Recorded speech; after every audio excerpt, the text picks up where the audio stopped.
हाँ जी, अस्सलाम वालेकुम भाजी। ते ਜਿਹੜਾ ਲੈਟਰ ਬਾਕਸ ਹੈਗਾ ਵਾ ਰੂਪ ਜਿਹੜਾ ਹੈਗਾ ਵਾ ਉਹ ਬਿਲਕੁਲ ਗਲ ਗਿਆ ਤੇ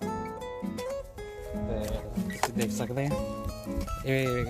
ਖਾਣ ਵਾਲਾ ਹੋ ਗਿਆ, ਯਾਨੀ ਕਿ ਤੁਸੀਂ ਖਾ ਵੀ ਸਕਦੇ ਆ ਅਗਰ ਭੁੱਖ ਲੱਗੀ ਤੇ ਹੁਣ ਅਸੀਂ ਇਦਾਂ ਕਰਨਾ ਹੈਗਾ ਵਾ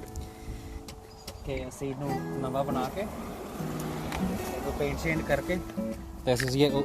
ਟੌਪ ਸਾਰਾ ਚੇਂਜ ਕਰ ਦੇਣਾ ਹੈਗਾ